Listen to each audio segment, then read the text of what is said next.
You can't go out playing golf having fun. Fun. Senor, you've obviously never played Wingfoot. It don't matter if you win by an inch or a mile. Winning's winning.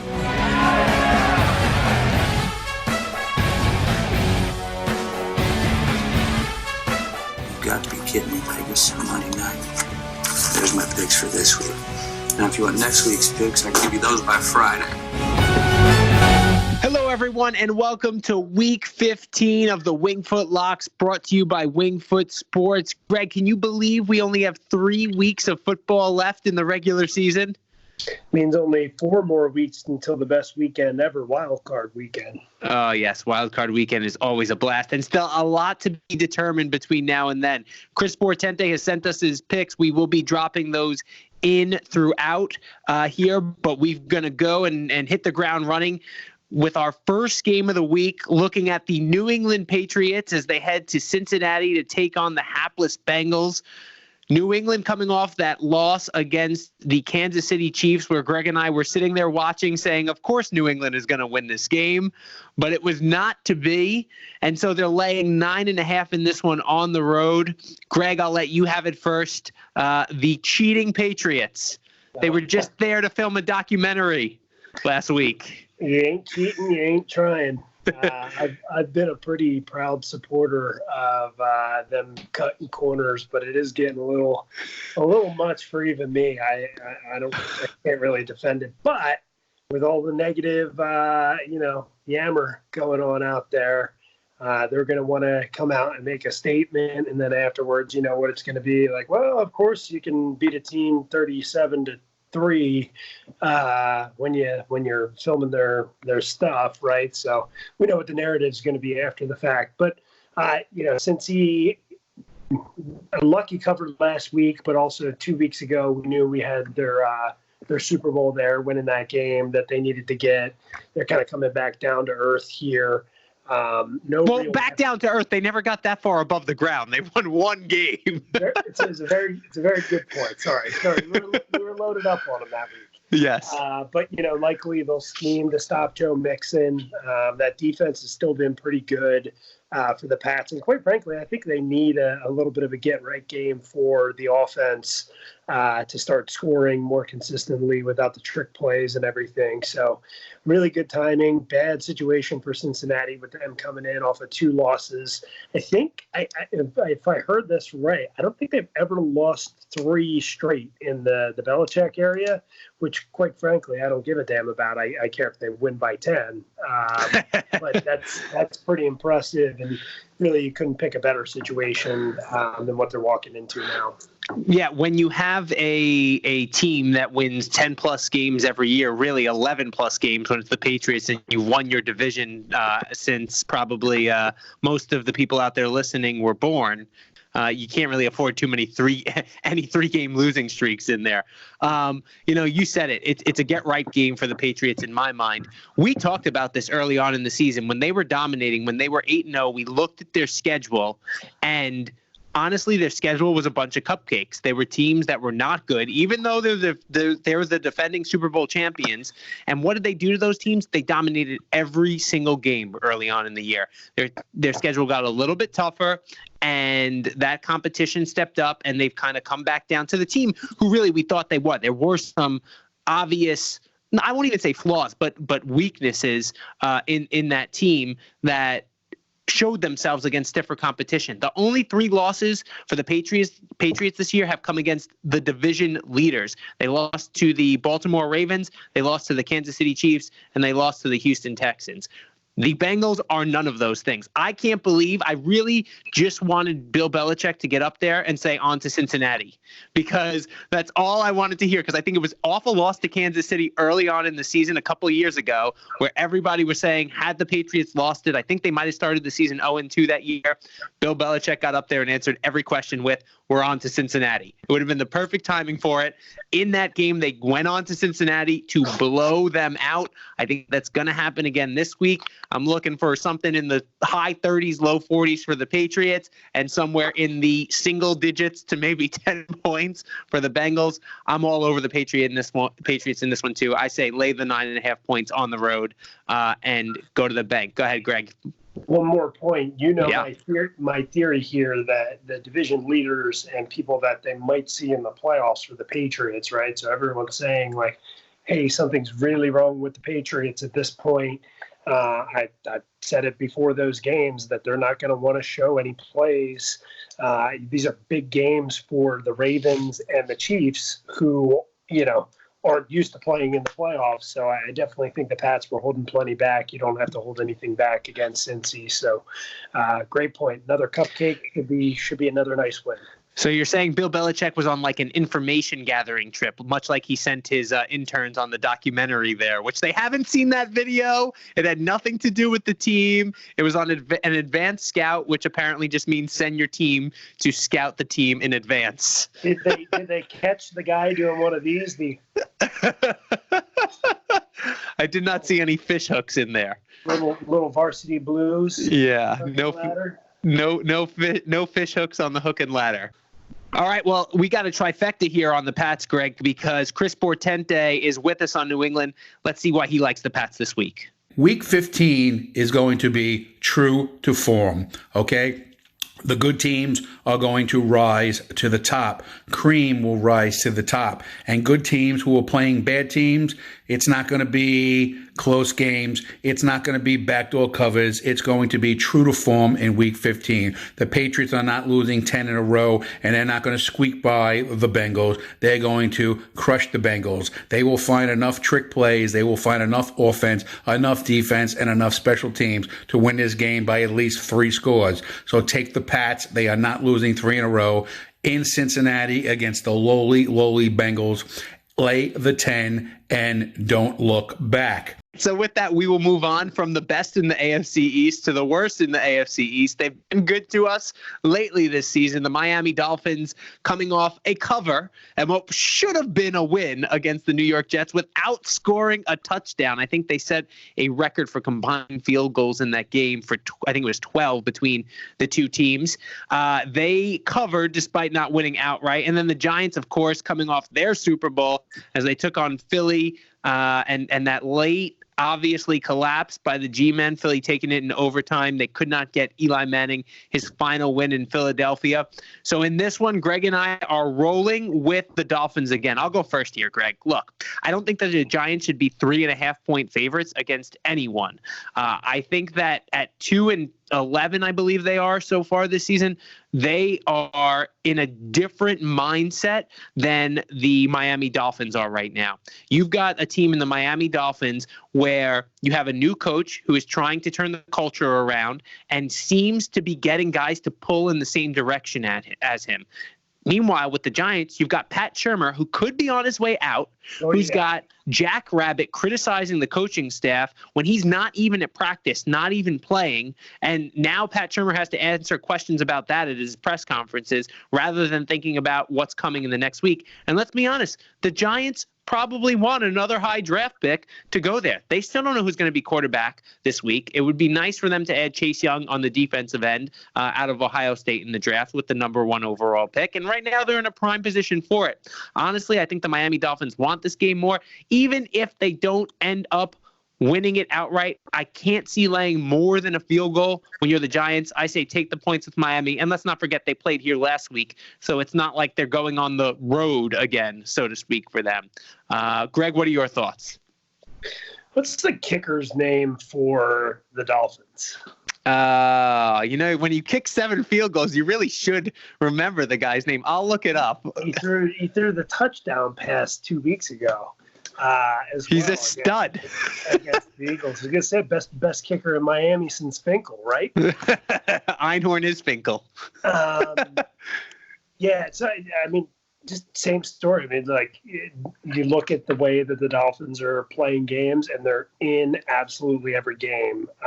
And then you have players on the Giants who exactly what you're talking about. The quote unquote, they find ways to lose games, right? And interpret that how you want to. I interpret that to say that basically our coaches, have a player that scores 2 long touchdowns in the first half and then don't target him again for the remainder of the game. Your boy Slayton. Yeah. But yeah, there's absolutely no reason. I don't understand why it would be 3, let alone 3.5. So I get the hook. I'm going 3.5, and again, you're never going to feel comfortable with it, but the Finns have been good. Jason Sanders is the kicker that we were looking for. Big ups to Jason Sanders. As we were saying, wait, what were we cursing kickers the other day? I'm going to get me a Jason Sanders shirt because we were talking about the shirt we're going to make for kickers. We're going to make one in favor of him now. Go ahead. Well, I hope he doesn't have anywhere near the 7, right? Because, if you can cover a game without scoring a touchdown, I'm pretty sure Fitzpatrick's got a couple of touchdowns. The only thing I don't think we know about Parker at this point. So that's the only warning signal that I'll put on there. I know he had the head injury or whatever, but quite frankly, Fitz doesn't really need one guy. I think he'll spread it around a little bit. And you never know when he's going to toss a lateral in there just for some fun and excitement. So that was exciting. And honestly, Alan Hearns is a backup. You could have much worse you could have the Eagles backups. So an Alan Hearns is not so bad. Mike Gesicki, I believe, is also on there. Big ups to Mike Gesicki. I'm seeing Devontae Parker as a limited participant in practice. So if it was a head injury, which I think it was, correct? Yeah, then he would have been out. Then I don't think he'd be going through any of those things. So I'm going to take a look into it a little bit more detail, but that's promising to me. Awesome. Chris with no play in the Dolphins and Giants, but he does have a couple more picks for you, including the Wingfoot lock. Go ahead, Chris. Now, as we're scrolling down, okay, Broncos and the Chiefs. Chiefs laying 11.5 points. Yes, the Broncos have been playing good. Yes, Drew Lock has got some blood in their veins and playing good. It's not going to matter in Arrowhead this week. The Chiefs lay the 11.5 points and don't look back. True to form, cream rises to the top and the Chiefs will roll. If I said it once, I've said it 1,000 times. Andy Reid coaching against AFC West teams is almost unfair. Since 2015, the Chiefs have gone 25-2 straight up against divisional opponents and 20-7 against the spread. That total includes 8 straight wins against the Broncos, where the Chiefs have gone 7-1 against the spread. One thing to keep in mind, Patrick Mahomes, yeah, I know they say he might be a little banged up. Not going to matter. Drew Lock 2-0, both against the spread since taking over, straight up and against the spread since taking over. Not going to matter, okay? And the Broncos are also 7-2 against the spread in their past 9 games overall. Not going to matter. The Chiefs will roll in this one and put up big numbers, and the Broncos will not be able to match. So take the Chiefs minus 11.5 and don't look back. Now, we're going to continue on with these Sunday games, okay? Of course, we like the Seahawks at the Panthers. Seahawks laying 6 on the road to the Carolina Panthers. All right? And here are some of those Seattle and Russell Wilson stats that have done very, very good by us this season. So pay close attention. Since Pete Carroll was hired in 2010, the Seahawks have dominated the Panthers, going 6-1 straight up. The Seahawks have also been nearly unstoppable in Eastern Time Zone games, winning 6 straight out east while going 5-1 against the spread in those games. And we've been on mostly all of them and brought them to your attention each and every time it's come about. All right? Now, as for the Panthers, they're another disaster right now. Over the past few weeks, they've gone 1-6 straight up in the past 7 games, 2-5 against the spread. The Panthers also lost 5 in a row, going 1-4 against the spread in those games. Firing Ron Rivera is supposed to put a spark in their system, and it did nothing. This team is done. They quit. They're done. Seattle is in a divisional race. They're trying to win the division. They're in a fight for their lives. They coughed one up last week, and they're going to come out this week, and they're going to roll. So take Seattle, lay in the 6 on the road to the Panthers, and don't look back. Why? Because cream rises to the top. Week 15, true to form. All right. Now, Jaguars at the Raiders.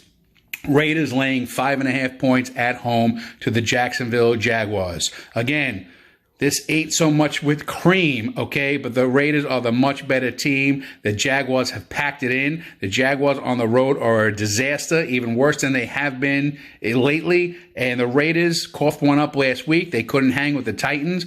They're still 7-9 in home games, and they're going to continue their dominance this week, all right? And also, this could be the final game that the Raiders ever play in Oakland, which means emotions are going to be high. They're not going to lose their last game in Oakland, and I don't think the Jaguars have enough to keep this game close as a nail-biter, and I think the Raiders are good enough at home to win this game by a touchdown to cover that 5.5 points, all right? Now, last year when the Raiders were playing their home finale, thinking it might be their final game in Oakland, they covered a 2.5-point spread as an underdog, and they won the game outright 27-14 over the Broncos.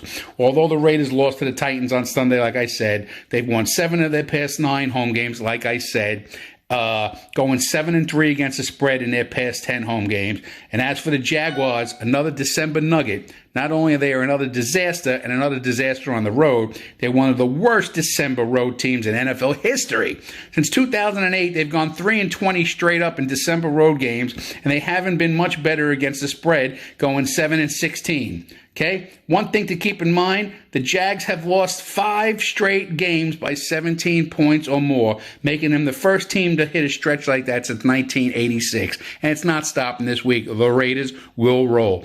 Take the Raiders at home in maybe their final game in Oakland, laying the 5.5 points, and don't look back, because cream will rise to the top, and week 15 is true to form. Okay, now as far as the Wingfoot lock goes in week 15, quite honestly, any one of these picks can be the Wingfoot lock this week, because week 15 is true to form and cream will rise to the top. But we are going to place the hashtag this week for the Wingfoot lock on the Seattle Seahawks, laying 6 to the Carolina Panthers on the road.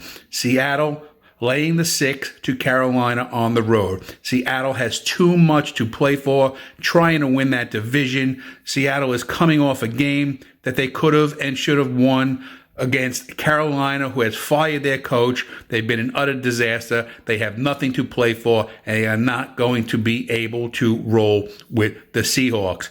All the stats I gave you, Seahawks playing on the East Coast, Seahawks traveling, Seahawks playing on the road, it's all going to be too much for a Carolina team that has nothing left. And we all know Russell Wilson is the cream of the league, and this week, cream rises to the top. So for this week, week 15's Wingfoot lock of the week, take the Seattle Seahawks laying the 6 on the road to the Carolina Panthers, and don't look back. Now, we have one more game for you here.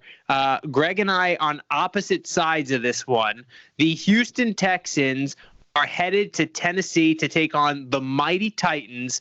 Titans are laying 3 in this one. Both teams 8-5. They play each other again in a couple weeks here to end the season. This is really where the AFC South is going to be won or lost in these 2 games. And Greg, I'll let you decide. You want to go first, or you want to defer on this one? I'll go first because mine's got a caveat. If Will Fuller plays, he stretches the defense, a lot more passing yards per attempt for Deshaun Watson, opens things up a little bit for the running game. And I think they're just a much different team with that deep threat, just like most the Eagles, for example, right? When you have somebody like Deshaun Jackson, Will Fuller to take the top off the defense, you can't load up as much. And I think this spot for Houston, you're getting them +3. I don't know what the look ahead was 2 weeks ago when they had just beat the Patriots, but I think if they don't put up that big stinker here, we might be a little bit closer to a pick'em type ball game. Because coming off that Patriots win, sandwiched in between that and a divisional game, big letdown spot for them last week. So I'll take my points as long as Fuller's playing and feel pretty good about it. Yeah, Greg and I were talking before the game. I think we missed an opportunity last week to play against the Houston Texans. Now, we weren't on either side of the game, but as I kept talking about Tennessee, we said Tennessee was in a potential letdown spot with a sandwich game as they had played the Colts and they were playing the Texans this week. So there was an opportunity for them to have a letdown last week against the Raiders, and they looked great. They just absolutely dominated that game out in Oakland. Now, I understand the run that they have been on, and I'm calling the Tennessee Titans are my ride or die this season. I put my flag in the ground a couple weeks ago, and I've been riding the Titans for, I believe this is the third or fourth, 3 or 4 weeks coming into this. So this will be 4 or 5 weeks that I've been on the Titans now.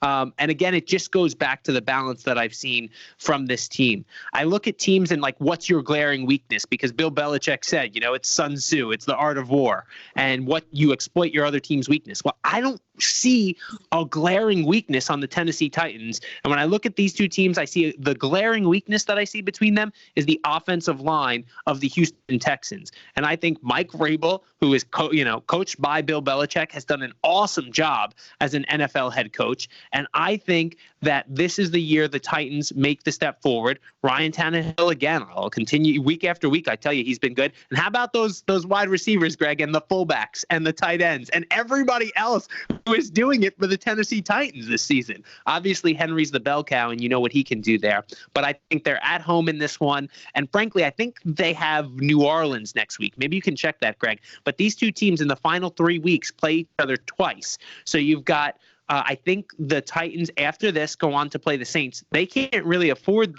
to lose this one and then bank on the final week of the season, because I believe that the Texans have a much easier matchup in between these two matchups. So for that reason, I will go with the Tennessee Titans, and I will lay the 3 points. Might take it money line too, just because I do think this is going to be a close one. What'd you find there, Greg? It's home against the Saints. Home against the Saints. And then in comparison, I think I can't remember right now off the top of my head who Houston has. But you know what? Chris Portente has a pick in this game as well. He can break the tie for us. Let's go to Chris and hear what he has to say. Now, the last 3 times these two teams have played in Nashville, the Titans have gone 3-0, both straight up and against the spread.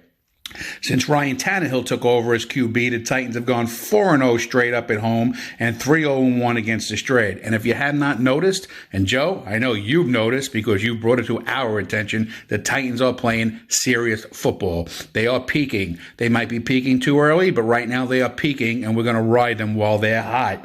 Okay? In their past 10 home games against AFC South teams, they are 8-2 straight up and 8-2 against the spread. Some staggering numbers. Now, as for the Texans, they've actually struggled on the road against the AFC South teams. They're just going 3-6 straight up and against the spread in their past 9. Another reason to stay away from the Texans is because they're 0-4-1 against the spread in December road games since the beginning of 2017 season. And you know how we felt about some October games?